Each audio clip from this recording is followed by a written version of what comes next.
రౌడీలు మహదేవయ్యను పొడవబోయి అక్కడ ఉన్న క్రిష్‌ని అయితే పొడుస్తూ ఉంటారు. ఇంతలో అక్కడ ఉన్న సత్య అయితే హాస్పిటల్‌కి క్రిష్‌ని తీసుకొని వచ్చి, "క్రిష్ లెగు క్రిష్, ఒక్కసారి కళ్ళు తెరిచి నన్ను చూడు క్రిష్" అని చెప్పేసి అయితే అంటూ ఉంటుంది. ఆ మాటలు వినగానే అక్కడ ఉన్న క్రిష్ అయితే కళ్ళు తెరిచి, "ఏంటి సత్య భయపడ్డావా?" అని చెప్పేసి అయితే అడుగుతూ ఉంటాడు. ఆ మాటలు వినగానే అక్కడ ఉన్న సత్య అయితే, "మరి భయపడనా?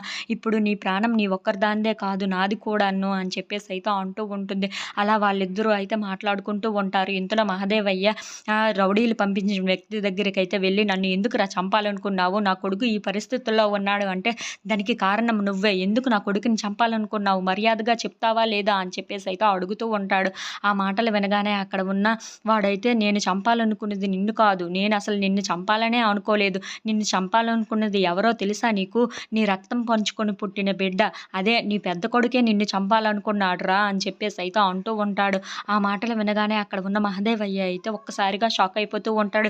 "ఏంటి నువ్వు చెప్తుంది నిజమేనా?" అని చెప్పేసి అయితే అడుగుతూ ఉంటాడు. ఆ మాటలకి అక్కడ ఉన్నవాడైతే, "అవును మహదేవయ్య, నీ కొడుకు నిన్ను చంపాలనుకున్నాడు. మరి ఎందుకో నాకు తెలియదు కానీ" అని చెప్పేసి అయితే అంటూ ఉంటాడు. ఇంతలో వాళ్ళ బాపుకి ఆ విషయం తెలిసిపోయిందన్న విషయం తెలియగానే ఒక్కసారిగా షాక్ అయిపోతూ ఉంటాడు.